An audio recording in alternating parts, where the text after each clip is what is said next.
The conference room lights flickered twice before settling into their usual dim glow. Ambassador Tail Eyes checked his communication device again, the screen showing the same empty response it had displayed for the past 3 months. Around him, representatives from 47 different species filled the tiered seats of the Galactic Assembly chamber, their voices creating a constant buzz of anxious conversation. Tail Eyes belonged to the Viren, a species of tall reptilian beings whose blue scales caught the light from the massive viewing windows. Those windows showed the planet Verides 7 spinning slowly below, its green and blue surface peaceful compared to the chaos inside the station. "They are not coming," High Coordinator Myra stated from the central podium. Her lavender skin seemed paler than usual under the harsh lights. As a Kelthian, she normally maintained perfect composure during these sessions, but today her hands trembled slightly as she gestured toward the empty human seats. "Perhaps we should send another delegation," Trade Minister Oren suggested. The stocky Daxian's orange skin flashed with bioluminescent patterns that betrayed his stress. "My homeworld's markets are collapsing without human luxury goods." Tail Eyes felt his stomach twist. 3 months ago, he had stood at this very podium and proposed the protective regulations. The vote had passed with overwhelming support. Nobody had expected the humans to react this way. The regulations seemed reasonable at the time. Humanity had been advancing too quickly, making too many breakthroughs, solving too many problems for other species. They were becoming indispensable, and that made the older civilizations uncomfortable. The regulations would slow human expansion, limit their influence, keep things balanced. Except the humans had not argued. They had not protested or filed complaints or demanded reconsideration. They had simply withdrawn every ambassador, recalled every diplomatic team, and gone completely silent. "We have tried 17 different channels," Myra explained to the assembly. "The humans respond to navigational queries. They answer emergency hails if lives are at immediate risk, but they refuse all diplomatic contact. Every message we send receives the same automated response. The human Commonwealth does not currently maintain diplomatic relations with the Galactic Assembly." A young Kelthian analyst named Rena stood from her seat in the lower tier. Her pale blue skin marked her as even younger than most realized. "High Coordinator, if I may present the economic data." Myra nodded, and holographic displays materialized in the center of the chamber. Charts and graphs filled the air, all of them trending downward in sharp red lines. 3 months ago, human trade vessels began refusing all cargo contracts with Assembly member species, Rena explained. They complete existing obligations but accept no new business. 47% of luxury goods markets have collapsed. Medical supplies are running critically low across 12 sectors. Advanced technology sales have dropped to zero. "They cannot sustain this," Admiral Cross interrupted. The elderly Viren military officer's gray-blue scales had faded with age, but his voice remained strong. "Humanity needs our markets as much as we need their goods." Rena pulled up another display. "Actually, Admiral, the data suggests otherwise. Human colony worlds are experiencing economic growth. They have redirected all production to their own settlements and to species outside the assembly. Their stock markets show record stability." Tail Eyes closed his eyes. This was his fault. He had written the regulations. He had argued for them. He had convinced the assembly that humanity needed to be controlled before they became too powerful to manage. "What about the Daxian medical crisis?" Someone shouted from the upper tiers. Oren stood, his patterns flashing orange and red. "We lost 16,000 citizens last month to a disease outbreak. The human pharmaceutical companies developed a cure 2 years ago. We have the money to pay for it. They refuse to sell it to us." "On what grounds?" Myra asked. "They cite our government's vote in favor of the protective regulations," Oren said quietly. They state that their products are only available to species who desire unrestricted human participation in galactic affairs. The chamber erupted in angry voices. Tail Eyes sat frozen in his seat. 16,000 dead because of regulations he had written. A communication alert sounded across the entire station. Every screen in the chamber switched to show an incoming transmission. It was marked as Priority 1, originating from the Kelthian colony of Araxis 3. "This is Araxis 3 Agricultural Station," a panicked voice filled the chamber. "Our terraforming equipment has failed. Human-designed systems. We cannot repair them. 8 million citizens depend on our food production. We request immediate assistance from any available human technical teams." Myra opened a direct channel. "Araxis 3, this is High Coordinator Myra. We will locate human engineers and dispatch them immediately." "High Coordinator," Rena interrupted softly. "The nearest qualified human engineers are on the merchant vessel Genesis Wind, currently 3 days away from Araxis 3. Myra activated her communication system and broadcast on all human frequencies.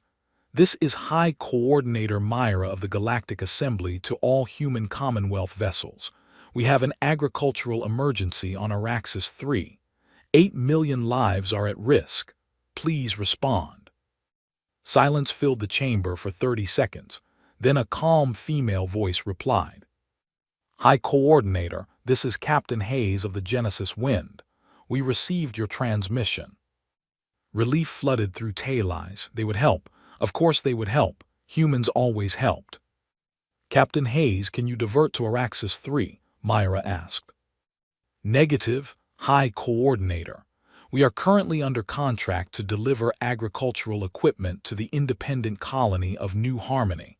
Our schedule does not permit delays." "Captain, 8 million people will starve without those systems." There was a long pause. When Hayes spoke again, her voice remained professionally neutral. "High Coordinator, 3 months ago the Galactic Assembly voted that human involvement in member species' critical infrastructure represented an unacceptable dependency. You determined that our participation was detrimental to galactic independence. We have respected that decision. I suggest you contact your own government's engineering corps. Genesis, Wind out." The transmission ended. Tail Eyes stared at the empty holographic display where the human ship's signature had been moments before. Around him, the chamber had fallen completely silent. "They are really going to let us fail," someone whispered. Myra's face had gone pale lavender, almost white. "Analyst Rena, what are our repair options without human assistance?" Rena consulted her data tablet. The Araxis 3 systems use human quantum encryption and proprietary technology. Without human technical support, repairs would take our teams approximately 8 months. The colony has food reserves for 6 weeks. 8 million people, 6 weeks of food, 8 months to fix the problem. Tail Eyes realized with horrible clarity that the humans were not punishing them. They were simply doing exactly what the Assembly had asked them to do. They were staying out of it. The protective regulations had worked perfectly. Humanity was no longer involved in galactic affairs. And the galaxy was beginning to crumble. 6 weeks had passed since the Araxis 3 crisis began. Analyst Rena stood before the emergency session of the Galactic Assembly, her hands shaking as she prepared to present the most devastating report of her career. The chamber looked different now. Half the seats sat empty as smaller species had simply stopped sending representatives. The viewing windows that once showed peaceful stars now revealed emergency transport ships moving constantly between dying colonies and stable worlds. "The economic cascade has exceeded our worst projections," Rena began, activating the holographic display. A 3-dimensional map of known space materialized, covered in spreading red zones like a disease consuming healthy tissue. "The Viren pharmaceutical industry has completely collapsed," she continued. Human chemical compounds form the base of 82% of our medicines. We cannot synthesize them. The research was done by human scientists who are no longer sharing their work. Taileyes watched from his seat, looking decades older than he had 2 months ago. His blue scales had dulled to gray, and his burgundy robes hung loose on his thinning frame. The Daxian entertainment networks have gone dark. Rena gestured to another section of the map. 70% of galactic media content was created by human artists, writers, and musicians. Without new human productions, viewership has collapsed. 30 billion Daxians are experiencing their first cultural silence in 3 centuries. Trade Minister Oren sat with his head in his hands. The bioluminescent patterns on his orange skin barely flickered anymore. But the worst impact is in technology. Rena pulled up a new display showing ships, stations, and planetary infrastructure. We did not realize how much of our advancement came from human innovation. Gravitic stabilizers, quantum computers, medical scanners, agricultural automation, water purification, atmospheric processors. Humans did not just sell us these things. They invented them. High Coordinator Myra spoke from her position at the podium, her voice hollow. What are our options for replacing human technology? We have 3 choices, Rena replied. First, we attempt to reverse engineer existing human devices. Our best scientists estimate this will take between 20 and 60 years per major system. Second, we develop our own alternatives from scratch, which could take centuries. Third, we accept technological regression and return to older, less efficient methods. What about hearing human engineers directly? Admiral Cross asked. Surely individual humans would work for us if the pay was sufficient. Rena shook her head. We tried. The Daxian government offered one of their best human medical researchers a contract worth 500 million credits. She declined. Her response was brief. I prefer to work where my contributions are valued rather than regulated. The chamber fell silent. Outside the windows, another emergency transport departed, carrying evacuees from a failing colony. Professor Dane of the Daxian Academic Council stood slowly. The elderly scholar had spent 40 years studying human sociology and psychology. I warned you this would happen, he said quietly. I published 3 papers predicting this exact scenario. We know, Professor, Myra said tiredly. You do not know, Dane's voice grew stronger. You still think this is about economics or politics. It is not. This is about respect. For 2 centuries, humanity solved our problems. They cured our diseases. They designed our ships.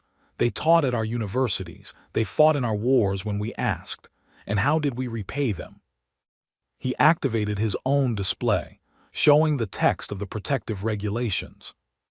We told them they were too helpful, too innovative, too necessary. We said their success was making us dependent, so we needed to limit their influence. We took their contributions and called them a threat. Taileyes found his voice. We were trying to maintain balance in the galaxy if humanity became too powerful. They were already powerful, Dane interrupted. But they chose cooperation over domination. They could have hoarded their innovations. They could have built an empire. Instead, they shared freely and asked only for friendship in return. And we responded with regulations designed to diminish them. What do you suggest we do? Myra asked. I suggest you understand what you are dealing with, Dane replied. Humans are not like us. They do not conquer out of strength, but they also do not beg when disrespected. They simply walk away, and once they walk away, they do not come back. A new alert sounded. A communication from the remote station Pinnacle 7, home to 4,000 researchers and their families. This is Pinnacle 7, a desperate voice filled the chamber. Life support systems failing, human-designed environmental processors, main power offline. We have 48 hours of backup oxygen, requesting immediate assistance. Myra checked her display. The nearest repair ship capable of fixing those systems is the human vessel Brightstar, currently servicing a colony in the Outer Rim. She opened a channel. Human vessel Brightstar, this is High Coordinator Myra. We have a life support emergency at Pinnacle 7. 4,000 lives at risk. Can you assist? The response came quickly. High Coordinator, this is Captain Rodriguez of the Brightstar. We acknowledge your emergency. However, station records indicate Pinnacle 7 has a 63% VRIN population. Per our updated operational guidelines, we no longer service facilities in VRIN majority space. We suggest contacting the VRIN Engineering Corps. Captain, they will die, Myra said. Then I recommend your government send help, Rodriguez replied. We respected your assembly's decision to limit human involvement in member species infrastructure. We are continuing to respect that decision. Brightstar out. The transmission ended. In the horrible silence that followed, Talai stood. I wrote those regulations, he said. I convinced this assembly to pass them. I told you all that humanity needed to be controlled. I was wrong. I was catastrophically, unforgivably wrong. He looked around the chamber at the faces of beings from dozens of worlds, all suffering because of his mistake. They are not punishing us, he continued. They are doing exactly what we asked. We told them to stop being involved in our affairs. They listened. And now we are learning what the galaxy looks like without them. Myra closed her eyes. Analyst Rena, prepare a formal apology to the human commonwealth. Draft new legislation rescinding all protective regulations. We need to fix this. Rena looked up from her tablet, her young face showing more wisdom than it should. High Coordinator, I do not think an apology will be enough. The humans have moved on. Outside the windows, the stars burned cold and distant, indifferent to the Assembly's crisis. Below them, Veritas 7 continued its peaceful rotation, beautiful and uncaring. And somewhere in the darkness of space, human ships continued their work, serving colonies and species who had never tried to limit them. The galaxy was learning a hard lesson about the difference between dependence and partnership. And that lesson was costing them everything. High Coordinator Myra had never felt smaller than she did approaching Earth's orbital space. Her diplomatic shuttle moved through organized traffic lanes filled with cargo vessels, passenger transports, and construction ships, all of them human, all of them ignoring her completely. The planet below looked like something from a dream. Blue oceans caught sunlight and scattered it across white clouds. Green continents showed organized city lights even on the day side, evidence of civilization so advanced it barely needed to announce itself. Orbital stations hung in perfect geometric patterns, their gray and white hulls clean and efficient. What struck Myra most was the absence of military posturing. No weapons platforms tracked her ship. No patrol craft moved to intercept. Earth's defenses simply marked her shuttle as civilian traffic and routed her through standard commercial channels. She was the High Coordinator of the Galactic Assembly, representing 47 species and trillions of citizens. And Earth's traffic control system treated her like a tourist. The shuttle landed at a public spaceport on the edge of a coastal city. Myra had expected some kind of official reception, perhaps protesters, maybe even hostile security. Instead, a single human waited at the landing pad. High Coordinator Myra, the man approached with a polite smile. He was young, perhaps 30 in human years, with neat dark hair and a simple gray suit. I'm Daniel Park, your liaison during your visit. You are from the Diplomatic Corps? Myra asked. Not exactly, Daniel checked his data tablet. I work in the Department of Tourism and Visa Services. Your request for a meeting was routed to my office since you entered Earth space on a tourist visa. Myra felt heat rise to her lavender face. I am here on behalf of the Galactic Assembly. Yes, I saw that in your application, Daniel said cheerfully. Unfortunately, Earth does not currently recognize diplomatic credentials from the Assembly, but your tourist visa is valid for 30 days. Shall we get you to your hotel?" They traveled through the city in a ground vehicle that moved silently on magnetic rails. Myra stared out the window at impossible architecture. Buildings rose hundreds of stories, their walls covered in living gardens that cascaded down like green waterfalls. Flying vehicles moved in perfect coordination through the air. Children played in parks while adults walked to work or sat in outdoor cafes. "Your people seem unconcerned about the galactic crisis," Myra said. Daniel glanced up from his tablet. "Which crisis is that?" "The economic collapse, the failing colonies, the thousands dying from preventable causes." "Oh, that," Daniel returned to his screen. "Yeah, it was in the news for a few days last month." Most people have other things to focus on now. The new water reclamation project in the Pacific, the colony ship launching next week, the terraforming progress on New Darwin. You know, regular life. Regular life. While the galaxy burned, humans simply continued with regular life. The government complex was surprisingly modest. No grand palaces or towering monuments. Just clean, functional buildings surrounded by gardens and water features. Daniel led Myra to an office on the third floor where a woman in her 50s worked at a desk by a large window. "Governor West," Daniel said, "your 3 o'clock appointment." Governor West looked up, smiled politely, and gestured to a chair. She was a dark-skinned woman with gray streaking through her black hair, wearing a simple navy blue suit. Behind her, the window showed the city stretching to the ocean. "High Coordinator Myra," West said, "thank you for visiting Earth. I understand you wanted to discuss our relationship with the Galactic Assembly." Myra sat, gathering her thoughts. This was not how diplomatic meetings worked. There should be protocols, formalities, ceremonies, not a casual office conversation. "Governor West, the galaxy is collapsing without human participation.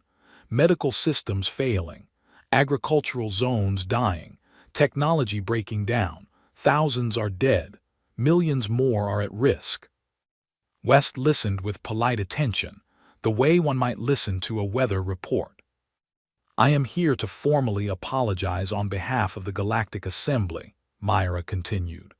"The protective regulations were a mistake. We have drafted new legislation rescinding all restrictions on human activity. We want to restore our partnership." "I appreciate you coming all this way," West replied, "and I accept your apology, but I'm afraid our position remains unchanged." "You would let civilizations fall because of wounded pride." "It's not about pride," West said gently. "High Coordinator, do you know why the Assembly passed those regulations?" The stated reason was to prevent unhealthy dependency on human innovation. The stated reason, yes. West pulled up a holographic display showing internal Assembly communications. "These are the private messages between your senior members during the debate. Should I read some of them?" Myra felt cold as West scrolled through the captured data. "Here's one from a VRIN senator. The humans are making themselves indispensable so they can demand political concessions later. And this from a Kelthian military advisor. We must limit human influence before they have leverage over Assembly decisions." Oh, and this one from a Daxian council member. "Better to suffer short-term economic pain than risk human domination." "Those were private communications," Myra said weakly. "Yes, they were," West closed the display. "And they told us the truth. The regulations weren't about dependency. They were about power. You wanted our innovations but not our influence. You wanted our help but not our voice. You wanted us as servants, not partners." "That is not fair." "Perhaps not," West agreed. "But it is accurate. For 200 years we helped build galactic civilization. We gave freely. We asked for nothing but respect and friendship. Instead, you labeled us a threat and tried to diminish us. So you will let innocent people die." "We are not letting anyone die," West said firmly. We are simply respecting your decision. You voted that human involvement in your affairs was unacceptable. We agreed. We stopped being involved. But we were wrong, we admit it. What more do you want? Wes stood and walked to the window, looking out at the thriving city below. Nothing, she said finally. High Coordinator, we don't want anything from you. That's what you don't understand. We tried being everyone's helper, everyone's innovator, everyone's solution. You told us you didn't want that. We listened. Now we help those who want to be helped. There must be something we can offer. There isn't, Wes turned back to face her. We're not angry, we're not seeking revenge, we're simply done. You wanted independence from human influence. You have it, permanently. Myra felt tears forming. You are condemning billions to suffering. No, Wes said softly. You did that when you passed the regulations. We're just respecting your choice. The galaxy you wanted is the galaxy you got. Daniel appeared in the doorway. High Coordinator, your scheduled meeting time is complete. I can show you some of Earth's tourist attractions if you'd like. The Pacific Gardens are beautiful this time of year. Myra stood on shaking legs.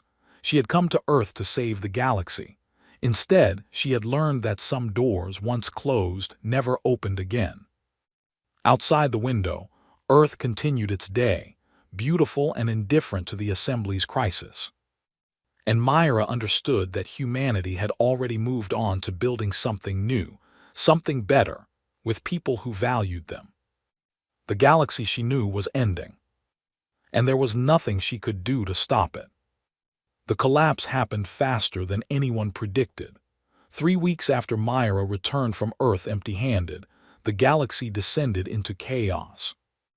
Analyst Rena worked 18-hour shifts now, tracking the spreading disaster from her small office aboard the assembly station.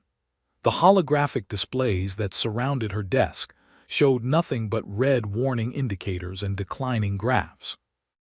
Another Virin colony just went dark, she reported to the Emergency Council. That makes 11 this month. Terraforming equipment failures. They are evacuating 7 million people with nowhere to send them. Ambassador Taylais no longer attended these meetings. He had submitted his resignation, but the council refused to accept it. They needed someone to blame, and he was the perfect target. Instead, he sat alone in his quarters, watching his homeworld's news feeds report on riots and resource shortages. The Daxian situation was even worse. Trade Minister Oren had died 3 days ago, not from disease but from simple exhaustion. His heart gave out during his 14th consecutive briefing on the medical crisis. The Daxian people had lost 400,000 citizens to treatable illnesses. Human medicines could have saved them all. But humans were not selling to assembly species anymore.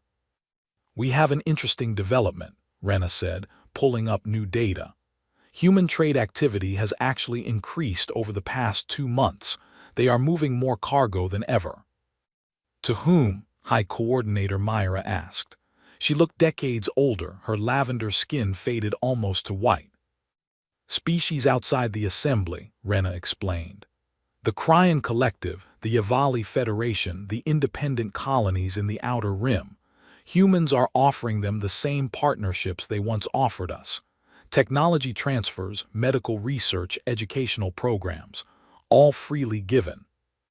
Admiral Cross slammed his fist on the table. They are building a rival power block. This is a strategic move to undermine the assembly. I don't think so, Professor Dane said quietly. The elderly Daxian had been attending meetings since Oren's death. The humans are not being strategic. They are simply doing what they always did, but with different partners. Partners who did not try to limit them. A priority alert interrupted the meeting. Myra activated the communication channel. This is the merchant vessel Fortune's Hope, a panicked alien voice said.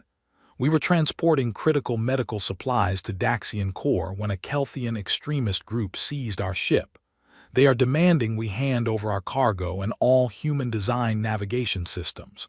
They say they will execute the crew if we don't comply. Please, someone help us. Myra checked the ship's registry.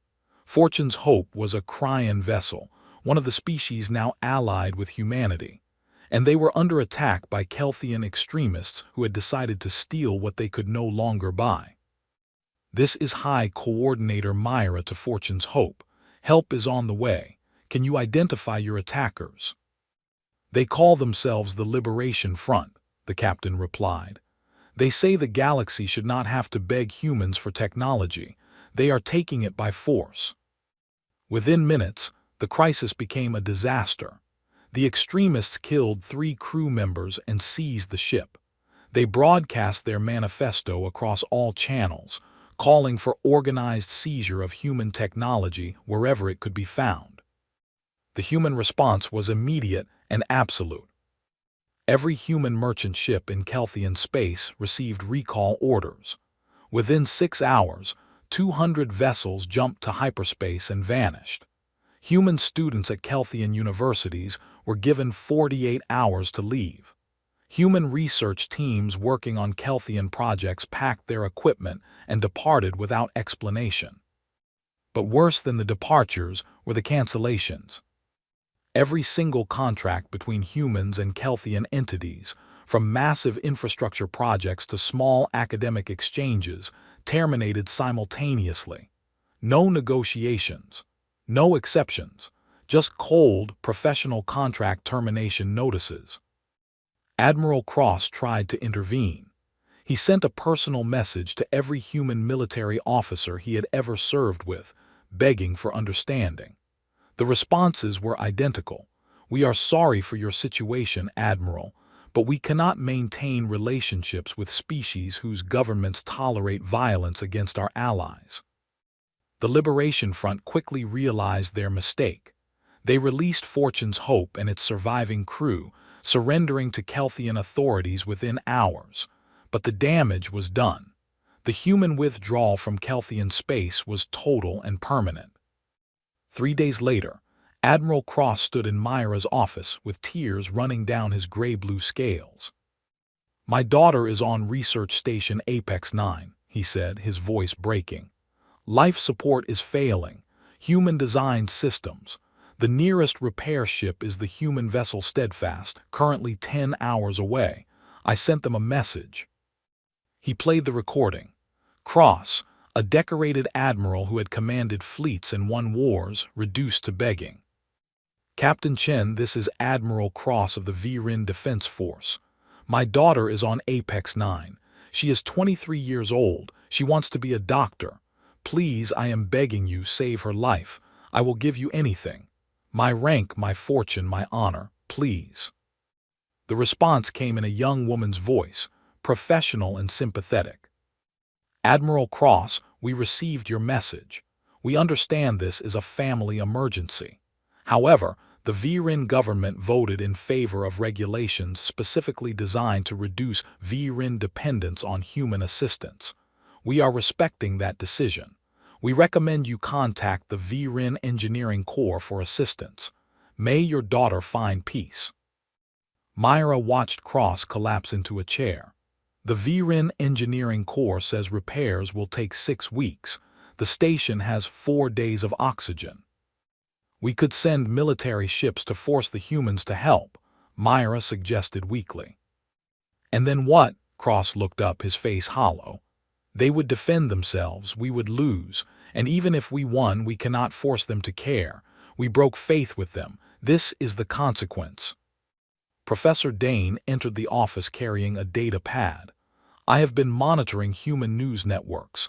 There is an interesting story." He activated the display. A human reporter stood in front of a small settlement on a frontier world. "This is New Harmony, an independent colony established just 2 years ago by the Yavali people," the reporter explained. "Last week, their agricultural systems failed. The nearest human vessel, the Genesis Wind, immediately diverted to help. Captain Hayes and her crew spent 3 days repairing the systems, refusing all payment." The footage showed Captain Hayes, the same woman who had refused to help Araxis 3 months ago, working alongside Yavali farmers. She was smiling, teaching them how to maintain the equipment, sharing meals with their families. Why would they help these people but not us? Cross asked.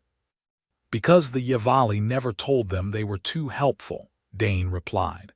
Because New Harmony welcomed human assistance instead of regulating it. Because relationships are built on respect, and respect works both ways. Myra turned off the display. Outside her window, another evacuation ship departed from a dying colony. The galaxy she had led was coming apart, and the humans who could have saved it were building a new one with people who appreciated them. The Assembly had voted for independence from human influence. They had gotten exactly what they asked for, and it was destroying them. The vote to rescind the protective regulations passed unanimously. Every species that remained in the Assembly agreed. They drafted a formal apology, signed by all 47 member governments. They sent it to Earth through every available channel. The human response arrived within 1 hour. The human Commonwealth acknowledges receipt of the Galactic Assembly's apology and legislative changes. We appreciate your reconsideration. However, our position regarding diplomatic and economic relations remains unchanged. We wish the Assembly species well in their future endeavors. That was it. 47 governments apologizing, and humanity responded like someone acknowledging a change of address notification. Analyst Rena sat in her office, surrounded by displays that told the real story. The story the Assembly did not want to face. While Assembly species suffered, humanity was thriving, and they were not alone. The human Commonwealth now includes 23 species, she reported to the Emergency Council. 17 have signed formal alliance treaties. 6 more are in negotiations. These species range from the barely spacefaring to the moderately advanced. What they all have in common is that they were never part of our Assembly. She pulled up images of the new alliance. The Cryon Collective, whose insectoid people had made first contact only 5 years ago.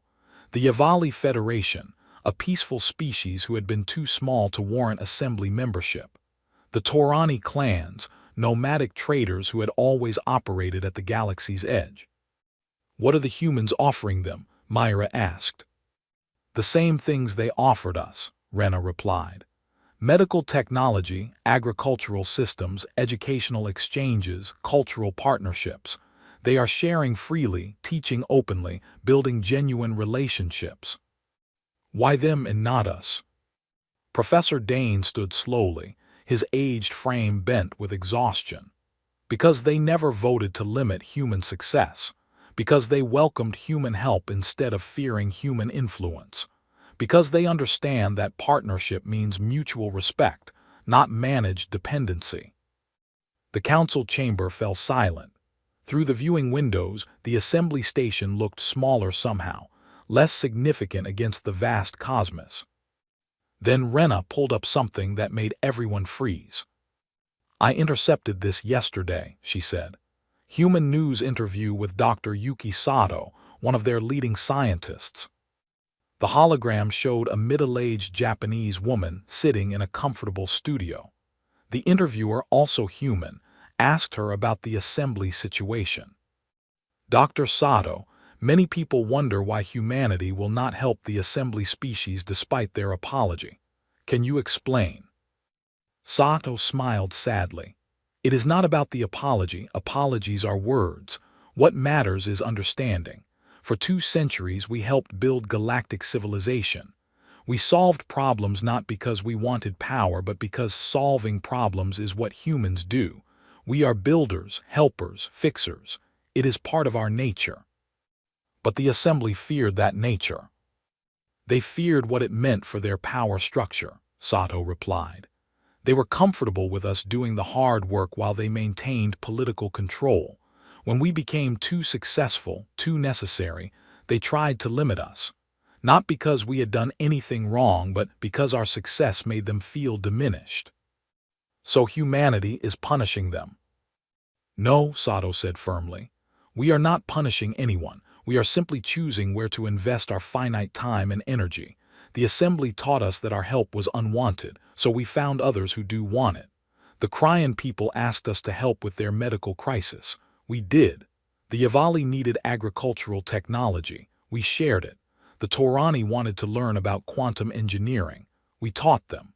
These species do not see our success as a threat. They see it as an opportunity for partnership. The interviewer leaned forward, but millions in assembly space are suffering. Yes, Sato's face showed genuine sadness. And that is tragic, but it is not our responsibility to save people who voted to exclude us from their lives. We tried that for 200 years. They told us to stop. We listened.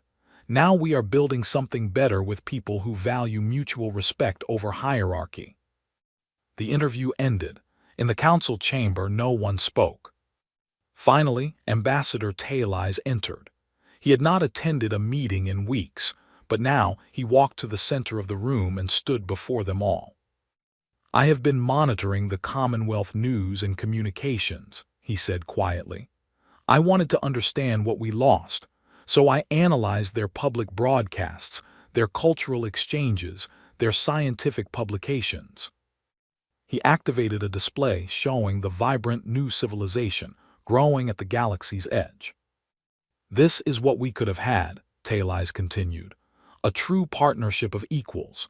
The humans in the Commonwealth are sharing everything freely. Not selling, sharing. They are teaching species how to advance their own technology. They are conducting joint research where all partners receive equal credit. They are building ships designed by mixed species teams." "Why are they doing this now when they wouldn't for us?" Admiral Cross asked. "Because these species asked for help instead of demanding it," Taylise replied. "Because they offered friendship instead of regulations. Because they treated humans as partners instead of servants." He pulled up internal assembly communications from 2 years ago, before the protective regulations. "Look at how we talked about them. Human innovation is threatening our traditional industries. Human success is making our people feel inadequate. We must limit their influence before they have leverage over us. We never saw them as partners. We saw them as a resource to be managed." High Coordinator Myra buried her face in her hands. "We were so afraid of becoming dependent that we destroyed the relationship entirely." "Yes," Taylise agreed. "And now we see what we lost. The humans are building the galaxy we could have had, a community based on mutual respect, shared innovation, and genuine cooperation. They are doing with the Commonwealth what they wanted to do with us." Rena pulled up one final image. It showed a human cargo ship arriving at a small Yavali colony. The crew was unloading medical supplies, agricultural equipment, and educational materials. The Yavali colonists greeted them with joy and gratitude.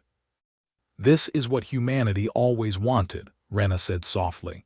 "Not power, not control, just appreciation, just respect, just friendship." "Can we offer them that now?" someone asked.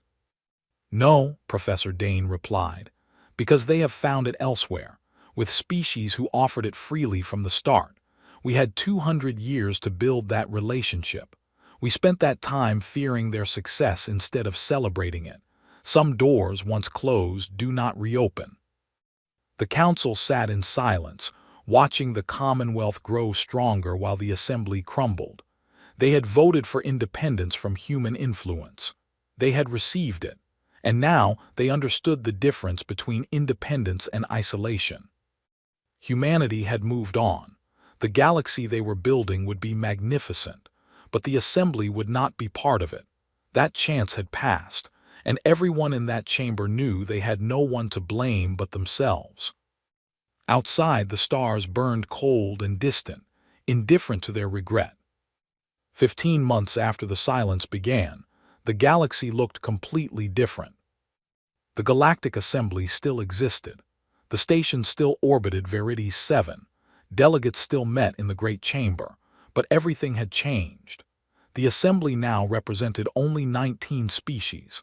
The others had either collapsed into chaos or quietly joined smaller regional alliances. The grand vision of a unified galaxy had shattered. High Coordinator Myra stood at the central podium for the last time. She was retiring, her health broken by the stress of watching civilization crumble. Her replacement would be Admiral Cross, though everyone knew the position meant little anymore. "We called this session to discuss our future," Myra said to the sparse attendants. "The reality is that we no longer shape the galaxy's direction. That role belongs to others now." She activated the main display showing the human commonwealth. 29 species now, dozens of worlds, thriving trade networks, joint research stations, mixed species colonies, cultural exchanges, everything the assembly should have been. "They are not hiding from us," Myra continued. "Commonwealth activities are completely public. We can watch their news, read their publications, see their progress. They treat us like we treat any distant civilization, politely, professionally, distantly." Ambassador Talai sat alone in what used to be a full section of Viren delegates. His government had fallen. New leadership had tried to make peace with humanity, sending envoys with unlimited negotiating authority. The humans had received them courteously, listened patiently, and sent them home with the same answer: "We wish you well, but we have moved on." "I have been studying Commonwealth educational programs," analyst Rena reported. She was one of the few young beings who had not left the assembly for better opportunities elsewhere. "They are training the next generation of scientists, engineers, and doctors in mixed-species universities. A human student might learn medicine alongside a Cryan classmate. They share knowledge freely. No species hoards advancement." "That could have been us," someone said quietly. "It was us," Professor Dane replied. "For nearly 2 centuries, humans tried to build that with us. We rejected it. Now they are building it with others." The chamber's communication system activated. An incoming transmission request from an unexpected source, a human vessel. Myra authorized it, and Captain Hayes appeared on the main display. The merchant captain who had refused to help Araxis 3 all those months ago. "High Coordinator Myra," Hayes said, "I am transmitting from the edge of former assembly space. I wanted to inform you that we are establishing a new Commonwealth colony in the Outer Rim. The colony will include humans, Cryan, Yavali, and Torani settlers. We will be developing agricultural and industrial systems in this sector." "Why are you telling us this?" Myra asked. "Professional courtesy," Hayes replied. "Some of our supply routes will pass near assembly territory. We wanted to ensure there are no navigational conflicts." She was treating the once mighty Galactic Assembly like a minor traffic authority. "Captain Hayes," Myra said carefully, "may I ask you a question, not as High Coordinator but as someone who wants to understand? Is there anything we could do to change your position? Any concession we could make? Any price we could pay?" Hayes considered for a long moment. "High Coordinator, there is no price because this is not a transaction. You cannot buy back what you gave away. 200 years ago, humanity offered you our friendship, our innovation, our partnership. You accepted the benefits but rejected the relationship. You wanted what we could give you without valuing who we were. We understand that now. We want to make it right." "I believe you do," Hayes said kindly. "But understanding what you lost does not undo the loss.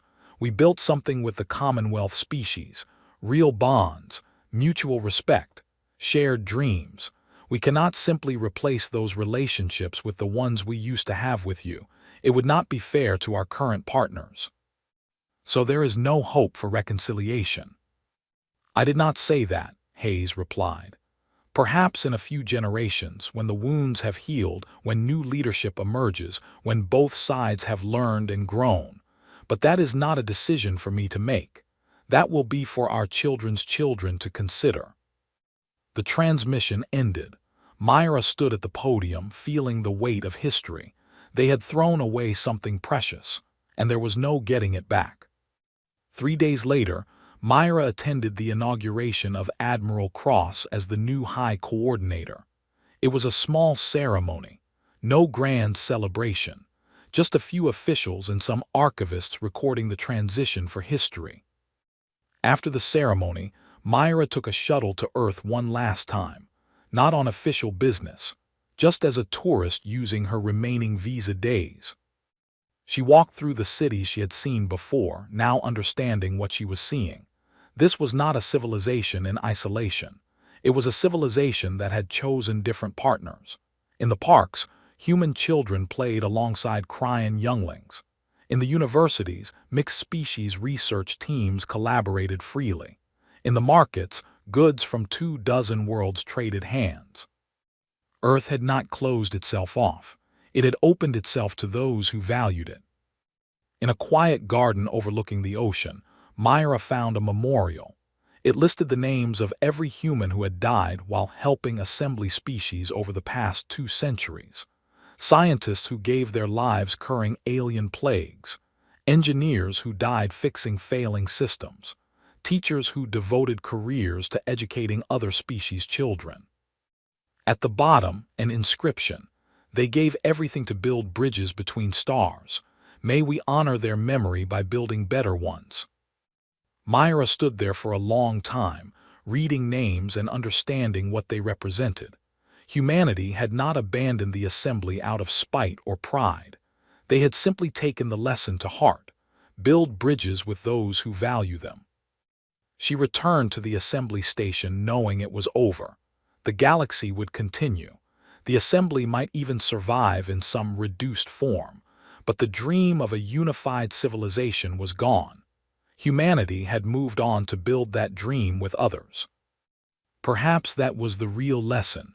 Relationships were not about power or dependency or control. They were about respect, and respect once broken could not be commanded back into existence.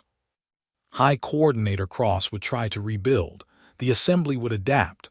Life would continue. But the galaxy that could have been, the partnership that should have existed, was lost forever. Humanity had found new partners, and they were building something beautiful together. The assembly could only watch from the outside and remember what they had thrown away.